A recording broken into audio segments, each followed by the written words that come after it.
Good morning all of you. Class 9 CBSE board का हम लोगों ने काव्य हिंदी काव्य खंड में पहला चैप्टर पढ़ाई थी कबीरदास। कबीर की साखियां 5 साखियां कल हम लोगों ने पढ़ ली थी। आज उसके आगे पढ़ेंगे। कल 6 साखियां पढ़ी थी हम लोगों ने, आज उसके आगे देखिए 6 पढ़ी थी। 6 से फिर से एक बार फिर से रिपीट करिए ताकि आप लोगों को याद आ जाए कहां से क्या तक कैसे पढ़े थे। देखिए 6 क्या है। काबा फिरी काशी भया, काबा फिरी काशी भया, राम ही भया रहीम, मोट चून मैदा भया, मोट चून मैदा भया, बैठी कबीरा जीम। काबा मतलब होता है मुसलमानों का पवित्र तीर्थ स्थल, मुसलमानों का पवित्र तीर्थ स्थल या स्थान। काशी यानी बनारस, ये क्या होता है हिंदुओं का पवित्र तीर्थ स्थल। भया माने होता है हो गया, भया माने हो गया। मोट चून माने मोटा आटा, मोट चून यानी मोटा आटा। बैठी मतलब बैठकर। जीम माने होता है भोजन करना, जीम माने भोजन करना। देखिए काबा फिरी काशी भया, राम ही भया रहीम, मोट चून मैदा भया, बैठी कबीरा जीम। कवि कहता है कि कवि कबीरदास जी कहते हैं कि मैं जब राम रहीम हिंदू मुसलमान मेरा जब राम रहीम हिंदू मुसलमान से भेद उड़ गया, मैं समझ गया कि राम रहीम हिंदू मुसलमान में कोई अंतर नहीं है, कोई अंतर नहीं है, इन सब चीज़ों से मेरा विश्वास उड़ गया, तो काशी और काबा में मेरे लिए कोई अंतर नहीं है। चाहे काशी जाए चाहे काबा जाए, मेरे लिए सब क्या है बराबर है। यानी कहने मतलब ये है कबीरदास हिंदू मुस्लिम धर्म के संप्रदाय के नाम पर जो पाखंड होता है उन सब का ये हमेशा खंडन करते रहे हैं और करते थे, हमेशा खंडन किया है। कहते हैं ये सब दिखावा है, मंदिर मस्जिद ये सब क्या है दिखावा है, वही करें। कबीरदास जी कहते हैं जब से मुझे राम रहीम हिंदू मुसलमान का भेद पता चल गया है, तो मैं समझ गया हूँ, या ये कहूँ तो मेरे लिए मैं समझ गया हूँ या मेरे लिए काशी और काबा में कोई अंतर नहीं है। मेरे लिए जो काशी है वही काबा है, जो काबा है वही काशी है। देखिए मन की आगे क्या कह रहे हैं कि मोट चून मैदा भया, बैठ कबीरा जीम। करे मन की जिस कलुषता कर रहे, मन में जो मेरी कलुषता भरी होती है, ईर्ष्या या कुछ दुख, या और ये कहें कि एक दूसरे धर्म संप्रदाय के प्रति जो हीन भावना थी,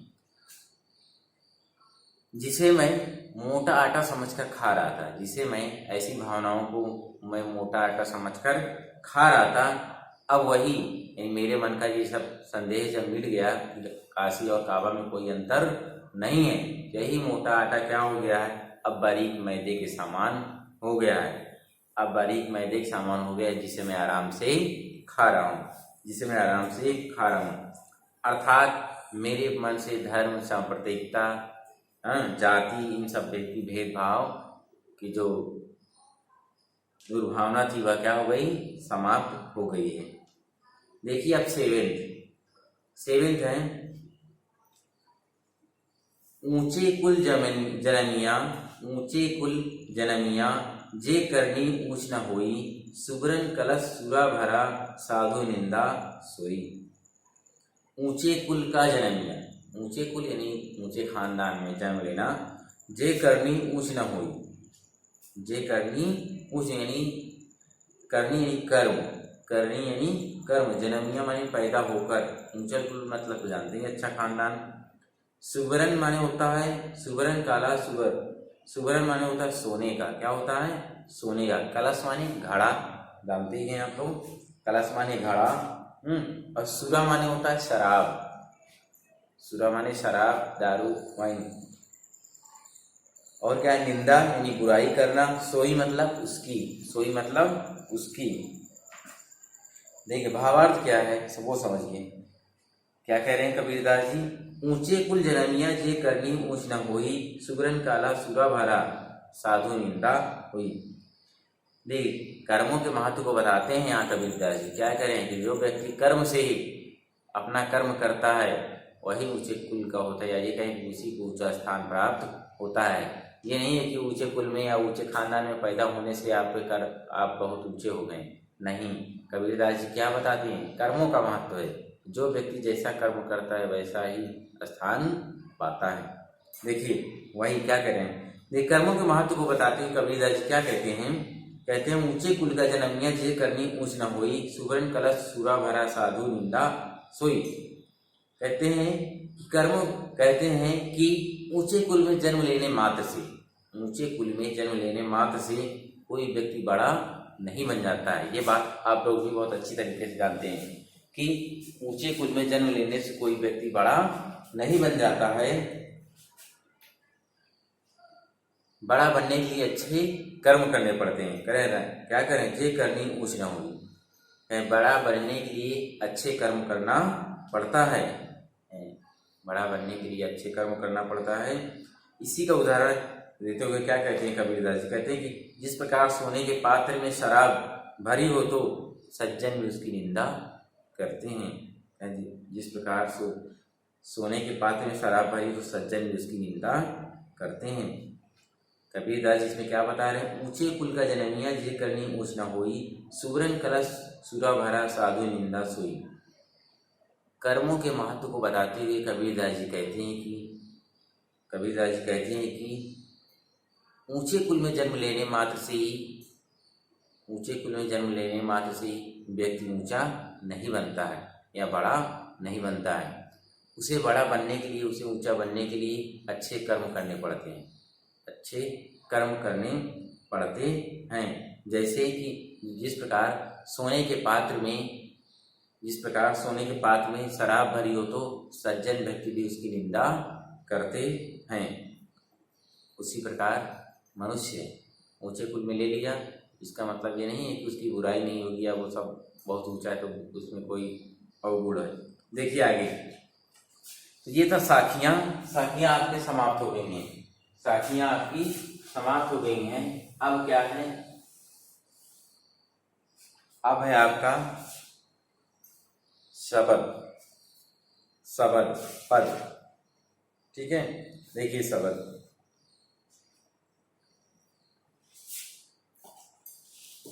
अब क्या है कबीरदास की शब्द।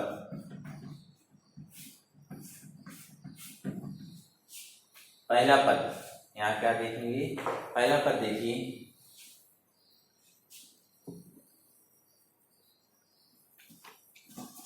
क्या दिया है पहला पद,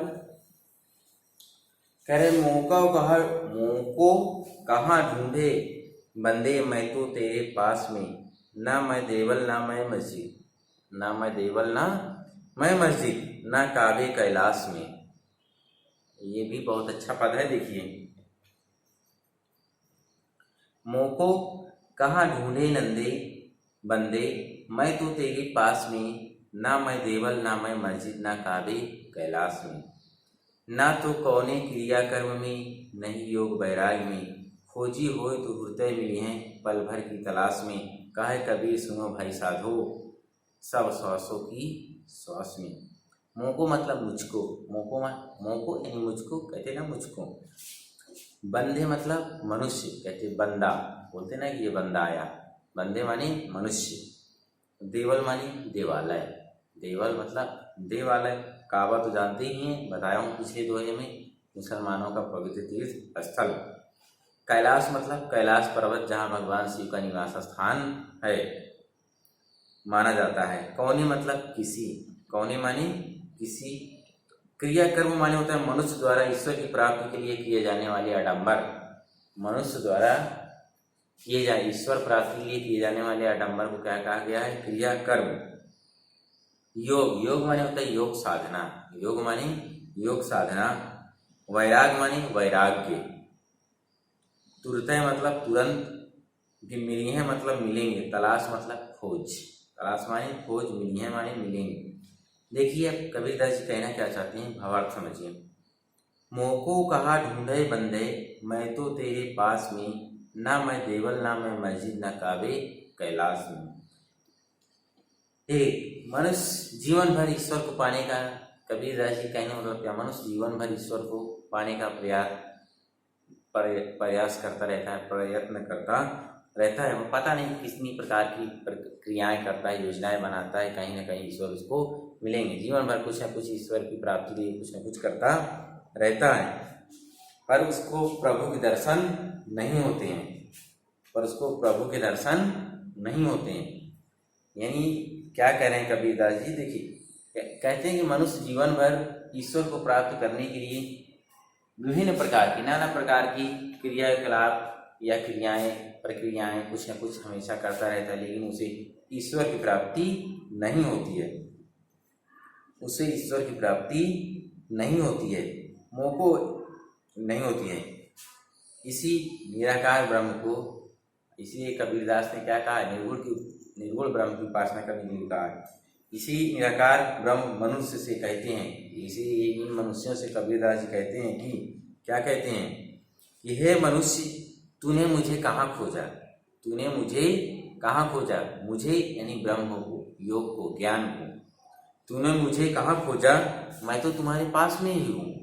कह रहे मुँह को कहाँ ढूंढे बंदे, मैं तो तेरे पास में। हे मनुष्य, तूने मुझे कहाँ खोजा, मैं तो तेरे पास में ही था, मैं तो तेरे पास में ही हूँ। ना मैं देवल, ना मैं मस्जिद, न काबे कैलाश में, ना मैं किसी मंदिर मस्जिद या देवालय में नहीं हूँ। क्या कह रहे हैं यहाँ, मैं यहाँ किसके लिए, ब्रह्म ज्ञान के लिए। कह रहे हैं कि मैं किसी मंदिर मस्जिद या देवालय में नहीं हूँ, नहीं रहता हूँ, या न किसी तीर्थ स्थान पर रहता हूँ, न किसी तीर्थ स्थान पर रहता हूँ, ना मैं किसी मंदिर मस्जिद, न तो मैं किसी देवालय या कैलाश पर्वत में रहता हूँ, ना ही मैं किसी तीर्थ स्थान में रहता हूँ। ना तो कौने क्रिया कर्म में, नहीं योग वैराग में, मैं किसी अडंबर युक्त क्रियाओं में भी नहीं मिल सकता हूँ। कहे जो आप लोग क्रियाएं कर रहे हैं ना अडंबर विभिन्न प्रकार की, मैं इन क्रियाओं में भी मिलता नहीं या मिल नहीं सकता हूँ। नहीं योग वैराग्य, नहीं योग वैराग्य, जो मुझे क्या करें, खोजी हो तो तुरते मिली हैं, खोजी हो तो तुरते मिली हैं पल भर की तलाश में, जो मुझे सच्चे मन से खोजता है। क्या कह रहे हैं यहाँ ब्रह्म ज्ञान, क्या है, जो मुझे सच्चे मन से खोजता है, सच्चे मन से खोजता है, वह मुझे पल भर में पा लेता है, वह मुझे पल भर में पा लेता है या प्राप्त कर सकता है। कहे कबीर सुनो भाई साधो, सब श्वासों की सांस में, क्योंकि मैं तो हर प्राणी के, क्या करें यहाँ, कहे कबीर सुनो भाई साधो, कबीरदास जी क्या करें कि ब्रह्म ज्ञान कहे मैं सुनो भाई सुनो, क्योंकि मैं तो हर प्राणी के सांस में रहता हूँ, हर प्राणी के प्रत्येक सांस में मौजूद हूँ, और मुझे खोजना है तो अपने मन में खोजो, कहीं मंदिर मस्जिद देवालय तीर्थ स्थल में खोजने की आवश्यकता नहीं है। ये कौन कह रहा है, ये ब्रह्म ज्ञान कौन कह रहा है, निराकार रूपी जो है वो, निराकार जो ब्रह्म है वो कह रहा है। निराकार जानते हैं जिसका कोई रंग रूप आकार ना हो।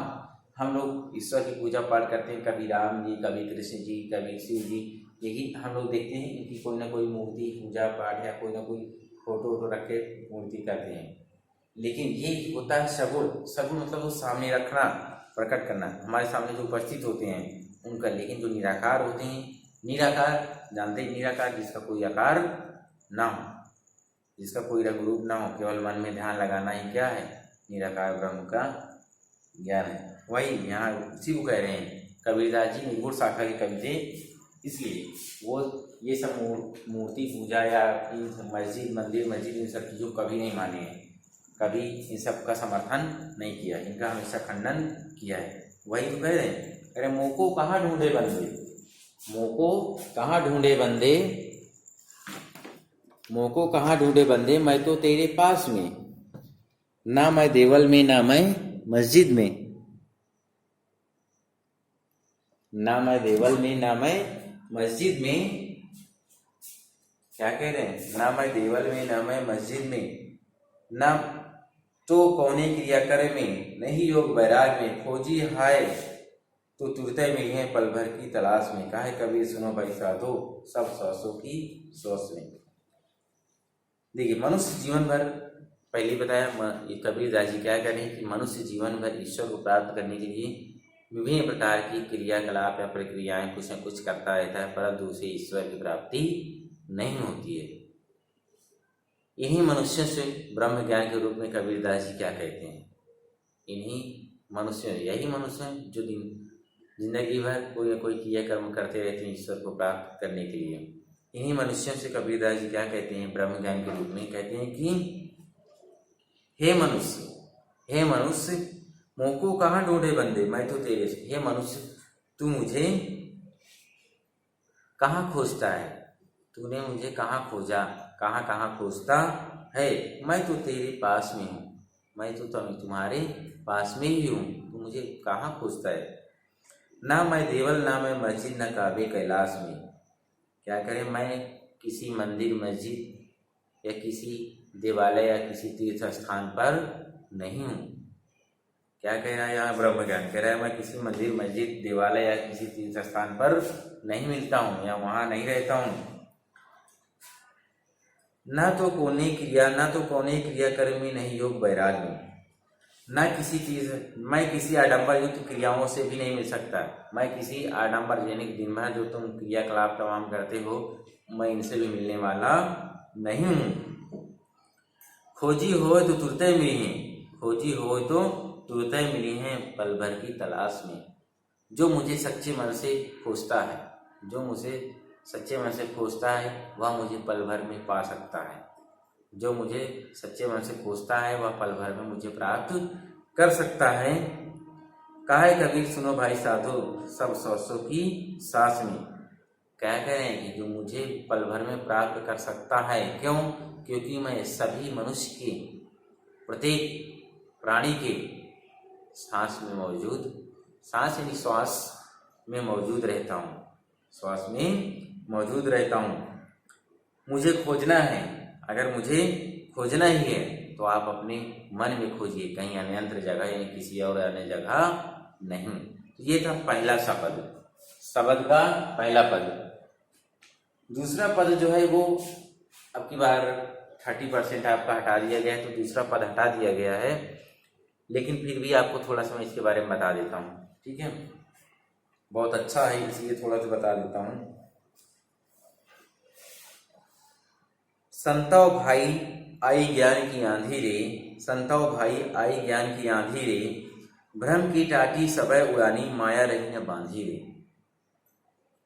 कबीरदास क्या करें, संतव भाई आई ज्ञान की आंधी रे, भ्रम की टाटी सबय उड़ानी माया रही न बांधी। ये भ्रम माने होता है संदेह, भ्रम माने संदेह, टाटी मतलब घास फूस या बांस की पट्टियों से बनाया जाने वाला छप्पर जिसको हम लोग बोलते हैं। उड़ानी, उड़ानी मतलब होता है उड़ गई, उड़ानी मतलब उड़ गई। हिति चित की दैथुनी गिरानी, मोह बलिंडा टूटा। बलिंडा मतलब होता है मोटी बल्ली से जो छप्पर के बीचों, समझ लीजिए मोटी बल्ली जो ऐसे लगी होती है छप्पर ऊपर में कहीं, वो मोटी सी बल्ली।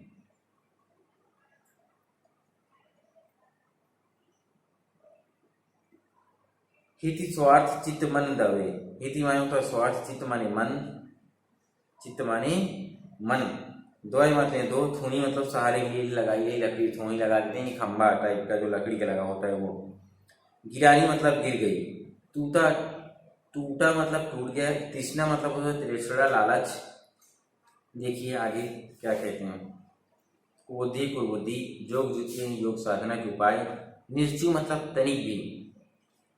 संतव भाई आई ज्ञान की आंधी रे, भ्रम की टाटी उड़वानी माया रहना बांधी। ज्ञान का महत्व यहाँ भी बताया गया है, ज्ञान का ही महत्व बताया गया है। कह रहे ज्ञान रूपी आंधी जब आती है ना, ज्ञान रूपी जब आंधी आती है तो हमारे अंदर का जो माया मोह में जिसमें हम बंधे रहते हैं ना, वो सब क्या होता है, जिस माया मोह रूपी रस्सी से हम बंधे होते हैं वो टूट कर वो जो थोही होती है या खंभा होता है या जो बल्ली लगी होती है वो सब क्या होता है, जब ज्ञान की आंधी के आगे इन अज्ञान रूपी इन सब चीज़ों का बंधन हमेशा के लिए टूट जाता है।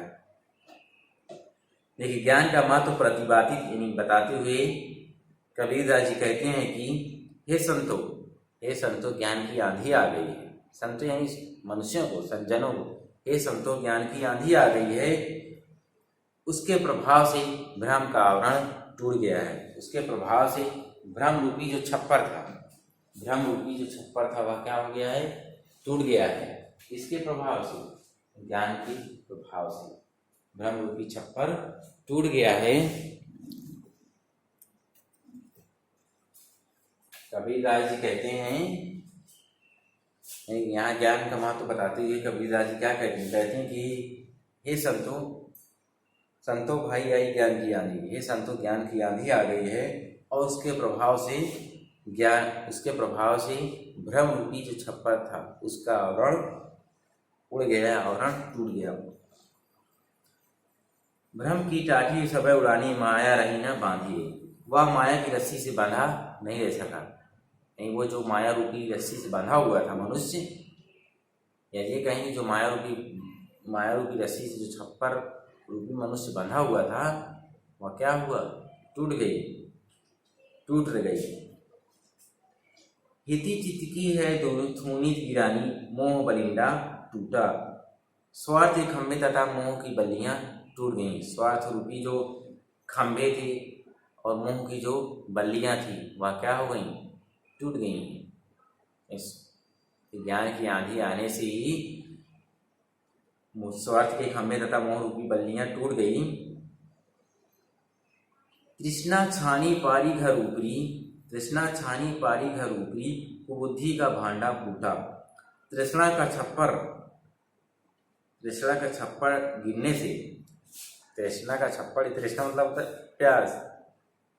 तृष्णा का छप्पर गिरने से कुबुद्धि के सभी बर्तन टूट गए। यानी हमारी जो कुबुद्धि थी, हमारे अंदर जो बुराइयां भरी हुई थी, हमारे अंदर जो बुद्धि नहीं थी, उस सब क्या हो गई हैं, टूट गई हैं। जोग जुगती करी संतों बांधी, मृत्यु चुराए न पानी। संतों ने योग साधना के उपाय से करके, संतों ने क्या किया था, अनेक उपाय करके, योग साधना के द्वारा अनेक उपाय करके बहुत मजबूत छप्पर बनाया था, जिससे एक बूंद पानी भी, तनी भी पानी नहीं टपकता है, तनी भी पानी टपकता नहीं है।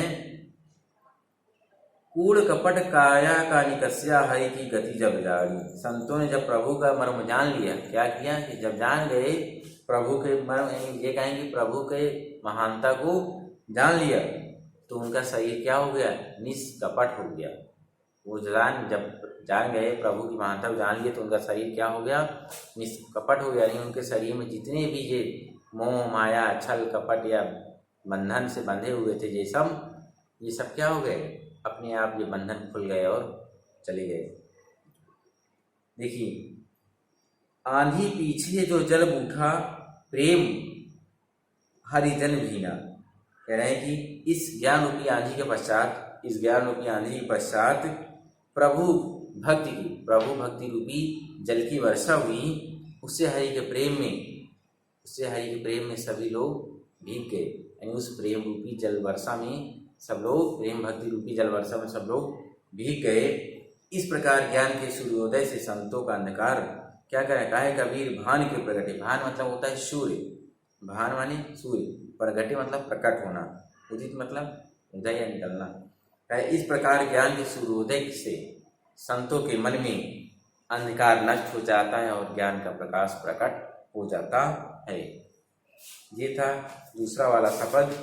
फिर से इसको थोड़ा सा एक बार बता देता हूँ जल्दी से। संतो भाई आई ज्ञान की आंधी रे, भ्रम की टाटी उड़ाए माया रही ना बांधी। संतो भाई आई ज्ञान की आंधी। कबीरदास जी ज्ञान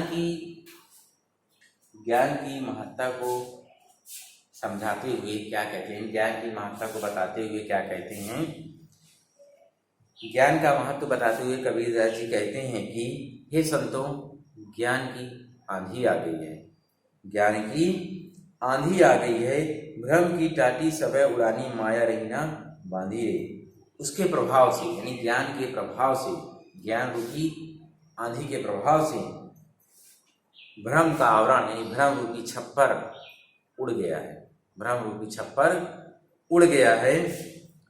माया रही न बांधी रे, और वह माया रूपी रस्सी से बंधा नहीं रह सके, यानी माया रूपी रस्सी भी टूट गई। माया रूपी रस्सी टूट गई है। हिति चितकी दैत होनी गिरानी मोल बलिंदा टूटा। स्वार्थ रूपी जो खंभे थे, स्वार्थ रूपी खंभे और मोह रूपी जो बल्लियां थी वह भी टूटकर गिर गई हैं। यानी स्वार्थ रूपी खंभे तथा मोह रूपी बल्लियां टूटकर गिर गई हैं। तृष्णा छानी परिघर ऊपरी, कुबुद्धि का भांडा फूटा। कुबुद्धि का तृष्णा का ऊपर, तृष्णा का छप्पर गिरने से, तृष्णा का छप्पर गिरने से कुबुद्धि के सभी बर्तन टूट गए।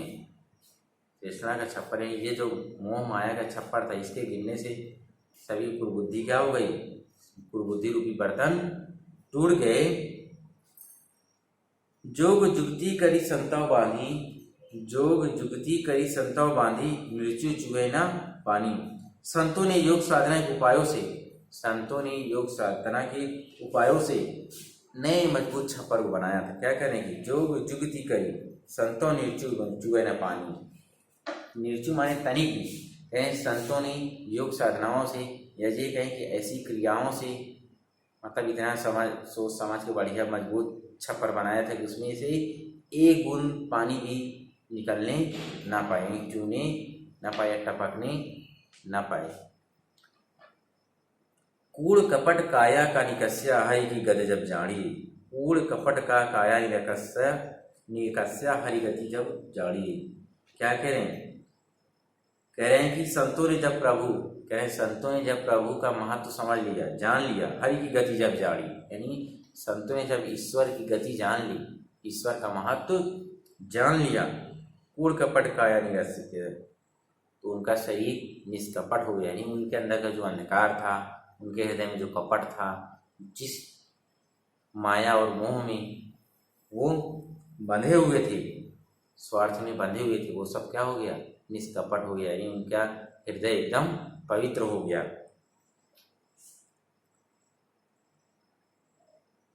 आंधी पीछे जो जल बूठा, प्रेम हरि जन भीना, कहा कबीर भान के प्रगटे, उदित भया तम खीना। क्या कहे, इस ज्ञान रूपी आंधी के फलस्वरूप, इस ज्ञान रूपी आंधी के फलस्वरूप प्रभु शक्ति की, प्रभु भक्ति की, इस ज्ञान रूपी आंधी के बाद हमेशा क्या आता है, वर्षा, बरसात आ जाती है। हमेशा देखा होगा आप लोगों ने, आंधी पानी साथ में। वही करें, इस ज्ञान रूपी आंधी के पश्चात प्रभु भक्ति रूपी जो वर्षा हुई, प्रभु भक्ति रूपी प्रभु की भक्ति रूपी जो वर्षा हुई, उससे सभी मनुष्य भीग गए।